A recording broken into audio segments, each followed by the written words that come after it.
Maraming salamat, Princess. Ngayon naman, ating bigyang parangal at pagpagkawad ng sertipiko na magmumula sa pagbigkas ng monologo. Mula sa Baitang Siya, na nakakuha ng ikatlong pwesto na si Bea Eunice A. Evangelista. Ating pumuling inaanyayahan ang ating mga heads, assistant school principal, advisor. Yung mga subject teacher din po ay, kung pwede rin po kayong umakyat, yung mga subject teacher po ng mga batang binabanggit, kasama po ng mga gurong tagapayo. Nagkamit naman ang ikalawang pwesto na si King Pat Jerwin F. Adriano at ang nakakuha ng unang pwesto na si Marian R. Villaman. Palakpakan natin sila.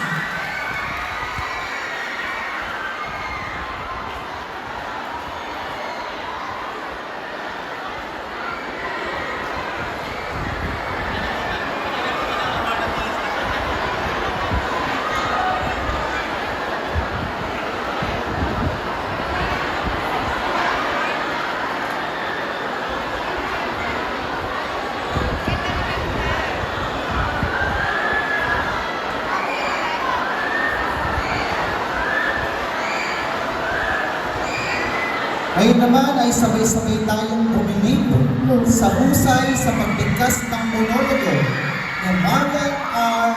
Villaman. Nakita mo ba siya? Nakita mo ba sila? Nasaan siya? Nasaan sila?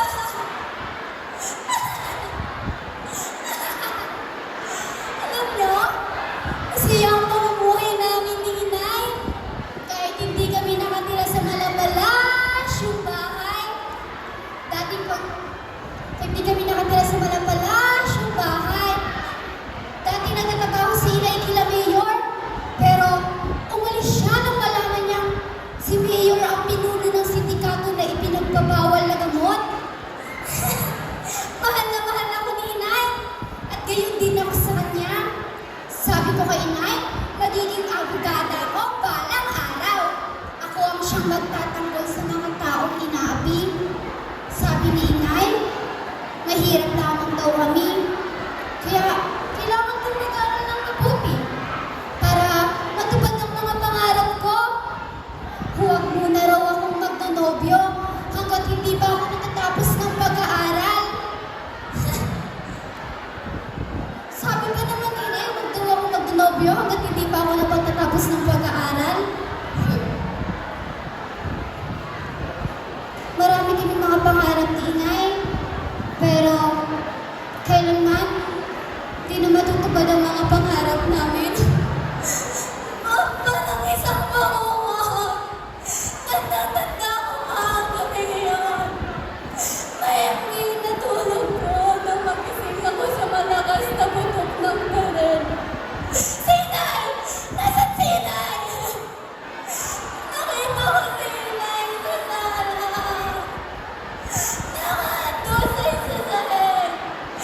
oras ng deklamasyon. Ikatlong gantimpala, inaanyahan muli ang ating mga heads, group heads, and assistant principal, Misaki and Padre. Ikalawang gantimpala, Ayesha R. Dato, at ang unang gantimpala ay nakamit ni Princess Resha M. Pagatuan.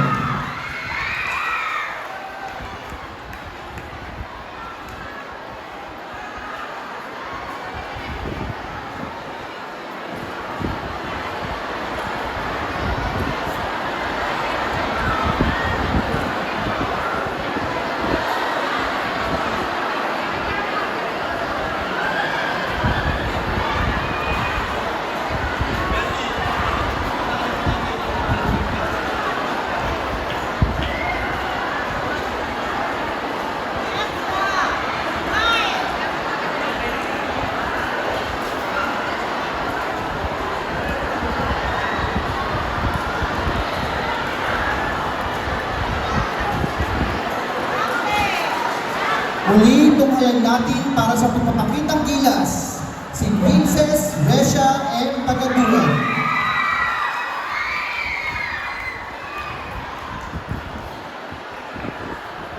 Ako'y ikakasal sa aming tahanan. Masayang katulad ng parol kong pista. Magarat, makulay, kanina ba'y walang pandangang tugtugan. Agos ang regalo, buhos ang inuman. Ang aking magiging kabiyak ng buhay, isang kanlangin mutiyang paraluman. Marilag, marangya, balita mayaman. Sadyang pulugkata sa bibig ng isang mundong kaibigan. Sa daming sasakyan nang kami lumunan, may natanaw ako sa tapat ng bahay. Isang matandang babaeng luhaan. Subalit, sa gitna ng aking kaligayahan at sa harap ng aking gintong kapalaran, siya hindi ko pinati man lamang. At siya hindi ko pinansin man lamang. Tuloy-tuloy kami sa nagagayakang simbahan sa bayan. Kapwa, maligayang nagsiluhod, kapwa sa paan ng altar. Sa bilang at nitong masamyong kampana, pagkasaya-saya ang mga kampana ay nagtitimpalang sa pagbabalita ng aming kasalang lubhang maharlika. Tatapwat ang larawang buhay ng kaawa-awa. Ang matandang yawang waring nakalipat sa matakot diwa. At ang tumutulong luha ng kandila. Tila masaklap na rin yung luha.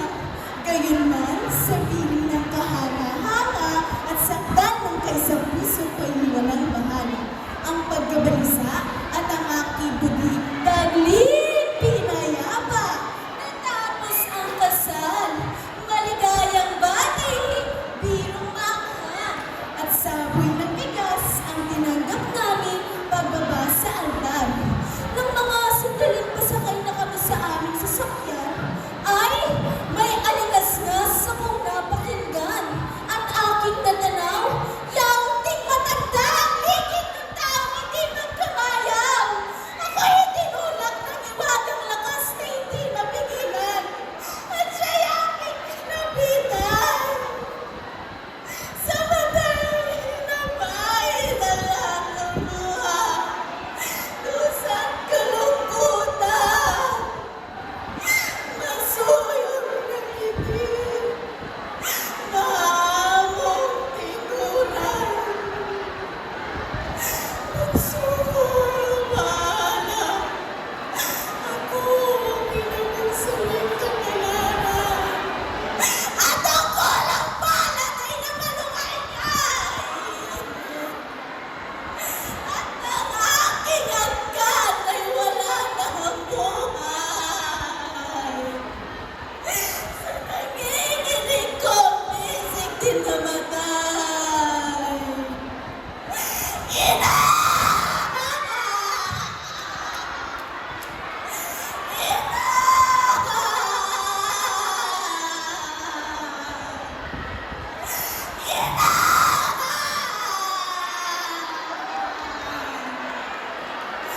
Ayaw nang balikan ng tinukang pusong sa hirap na windaw.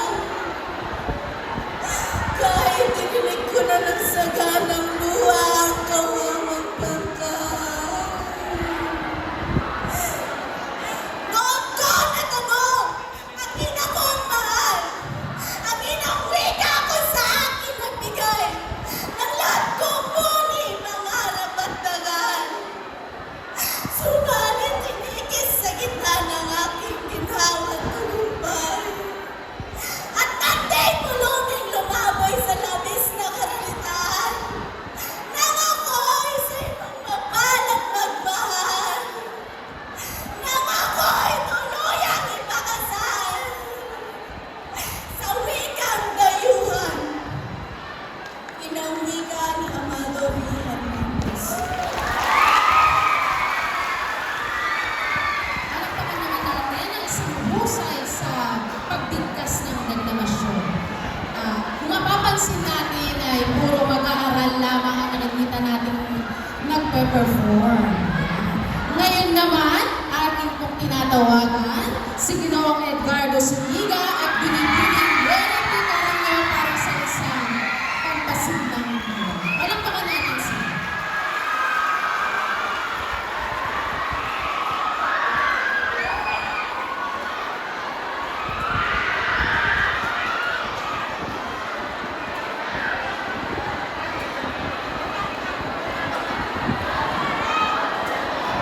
Hello, Marcos.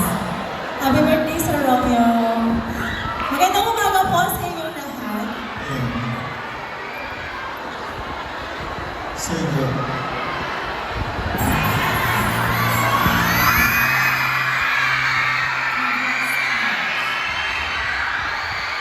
At hindi na kayo dyan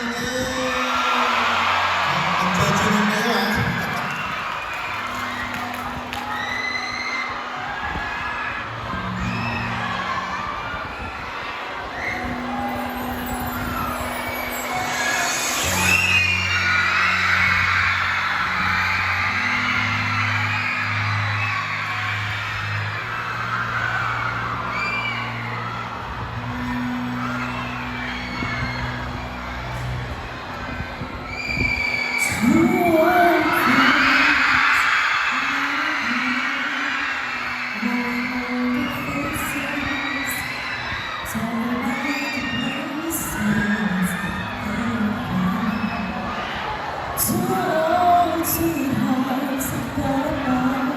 Somewhere along the way, how are they to know? Someday they meet again, and beneath the world, and I will say, maybe this time, maybe now they can be more than just friends. Sabihin niyo kami guys. She's back in his life, and it feels so right. Maybe this time, oh,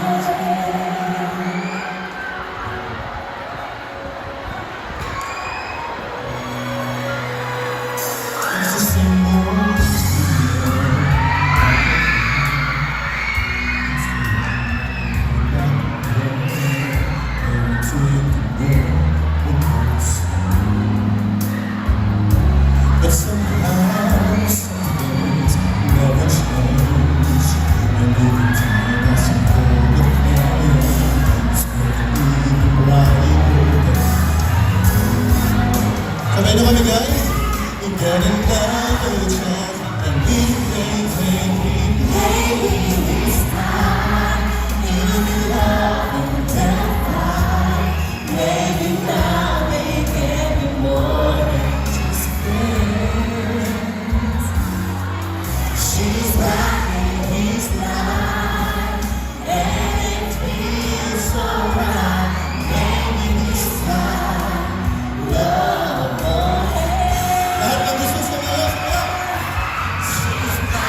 so much, Ma'am Mary and Sir Edgardo.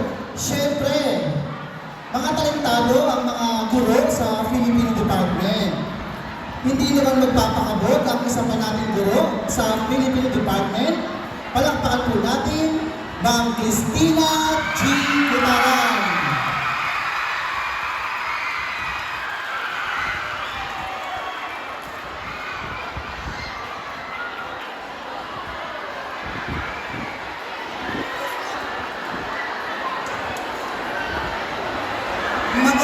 Magandang umaga sa ating lahat! Mabuhay Bartolome! Mabuhay ang Pilipinas! Isang lahi ang meron tayo. Kaya yun po ang ating aaminin sa umaga ito.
Bakit di natin isagang pagmamahal?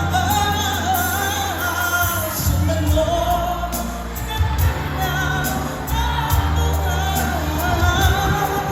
nabuhay ko na mo ng saya at gawin mo kulang. Isa lang ang ating labi, isa lang ang ating libing. Bakit di pagmamahal nangyayari mo? Bawat nawang tunay ang siyang nais ko. Ang matamay sa kapwa'y nandiyan sa hawak mo.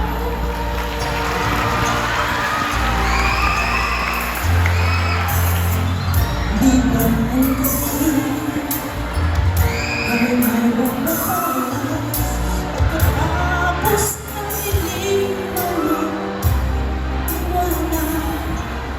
Araw ay agad nagsisikat, ilawan ng ating landas at nagdahil sa bawat nating pangarap. Sundan mo ng tanang ang buhay. Manuwag ka ng unang sayo, gawin mo kulay. Isa lang ang ating lahi, isa lang ang ating libing. Bakit di pagmamahal nangyayari mo? Pangalawang tunay ang siyang nais ko. Ang magtamoy sa kapwa'y nandiyan sa balat mo.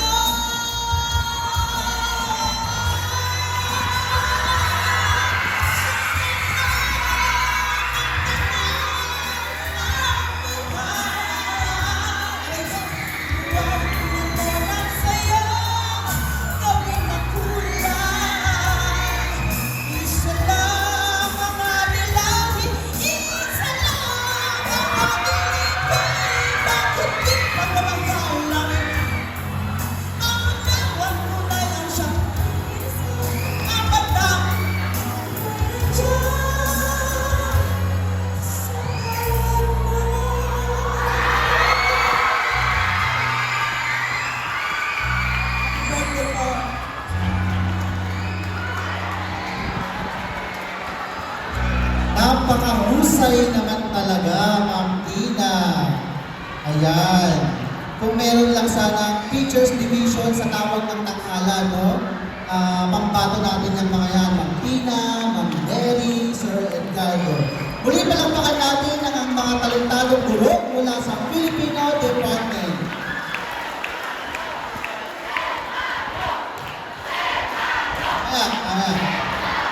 Okay. Ituloy natin ang pagbibigay ng pagkilala sa ating mga mahuhusay na mag-aaral. Para naman sa pagbigkas ng talumpati, inaanyahan po muli ang ating mga head, teacher at group head, Ma'am Perla at Romano. Para sa ikatlong gantimpala, Jessa B. Esteban. Ikalawang gantimpala, Ray B. Gonzalez. At ang nagkamit ng unang gantimpala, Daphne Avril C. Santa Ines. Inumin po, kung nandyan po ang mga gurong tagapayo, ang mga subject teacher ng mga mag-aaral na ito ay pwede po natin silang samahan dito sa taas.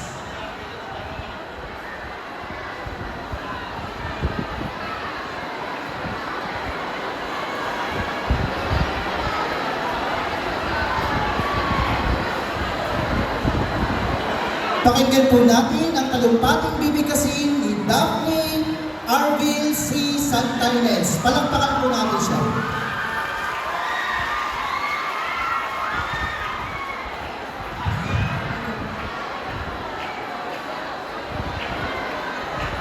Sa mga kagalang-galang ng mga guro, sa aking mga kapwa kamag-aral, at sa lahat ng narito ngayon na patuloy na nagsusumikap para sa magandang kinabukasan. Ako'y nakatayo ngayon sa inyong harapan upang tumala at tumatak sa inyong mga isipan. Kabataan, simula ng pagbabago. Pilipinas, bansang maunlad, mayaman sa likas na kayamanan. Mamamayang Pilipino, masisipag, masiyahin, madasalin, at magalang. Ngunit, bakit ang Pilipinas ay hindi maunlad kumpara sa ibang mga bansa? Mga kababayan, ano nga ba ang tanging dahilan? Korupsyon sa gobyerno, inflasyon, rebelyon sa Mindanao at ng mga komunista. Mga kababayan, ano nga ba ang tunay na dahilan? May solusyon pa ba sa problema ng ating mahal na bayang Pilipinas? Oo, ang sagot nating mga kabataan. Oo, tinatanggap natin ang hamon ng bayan. Isang hamon na magsusulong ng bagong pag-asa. Pagbabago na magsisimula sa ating sarili. Pagbabago na magsusulong ng pagbangon ng bayan. Bilang kabataan, ano nga ba ang iyong magagawa para sa bayan? Anong kontribusyon ang iyong maibibigay? Saan mo ito sisimulan? Sisimulan natin ito sa ating sarili, sa ating pamilya, sa ating paaralan, sa pamayanan, sa bawat sangay ng lipunan, sa bawat kilos at galaw na isinasagawa sa araw-araw. Para sa ating sarili,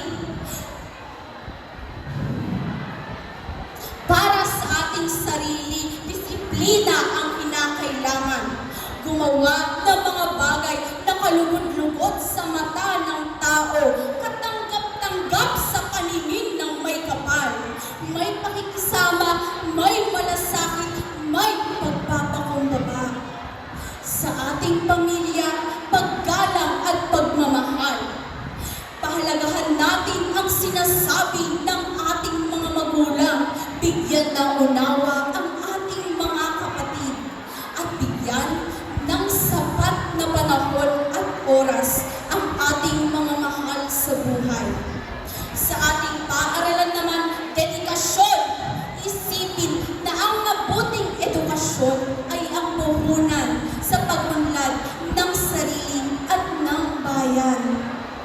Sa ating pamayanan, pagkakaisa at kapayapaan. Kung may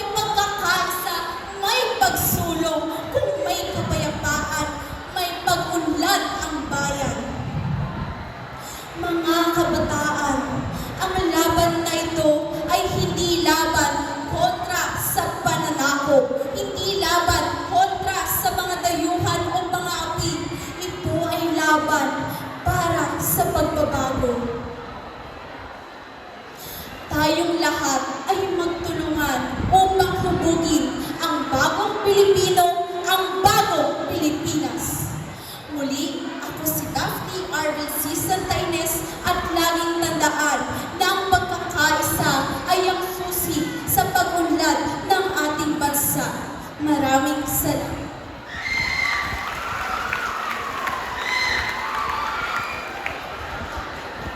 Muli po, ating pong inaanyayahan ang ating Assistant School Principal, mga admins po, para po sa pagkawag ng certificate.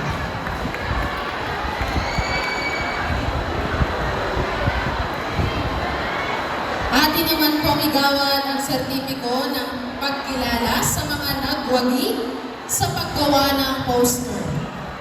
Ang nakakuha ng ikatlong pwesto mula sa 11 Afa Vanessa at ang nakakuha naman ng ikalawang pwesto ay sa 11 STEM Edita at ang nakamit ng unang pwesto ay mula sa 11 STEM Janina. Sundan naman natin sa baitang 12 na nakakuha ng ikatlong pwesto mula sa 12 STEM Ryan, ikalawang pwesto mula sa 12 ADM John Rod, at ang nakakuha ng unang pwesto ay mula sa 12 Yunes Ronamel. Palakpakan natin sila.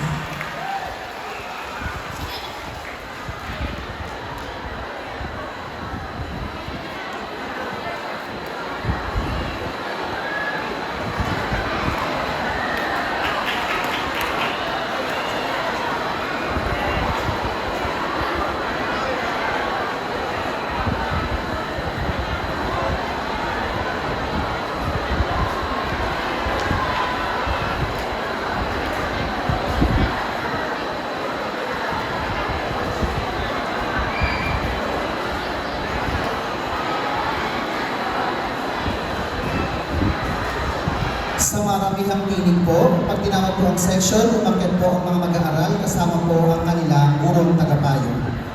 Ang nagkamit ng ikatlong pwesto para sa maramihang tinig, walang iba kundi ang 11 STEM Janina.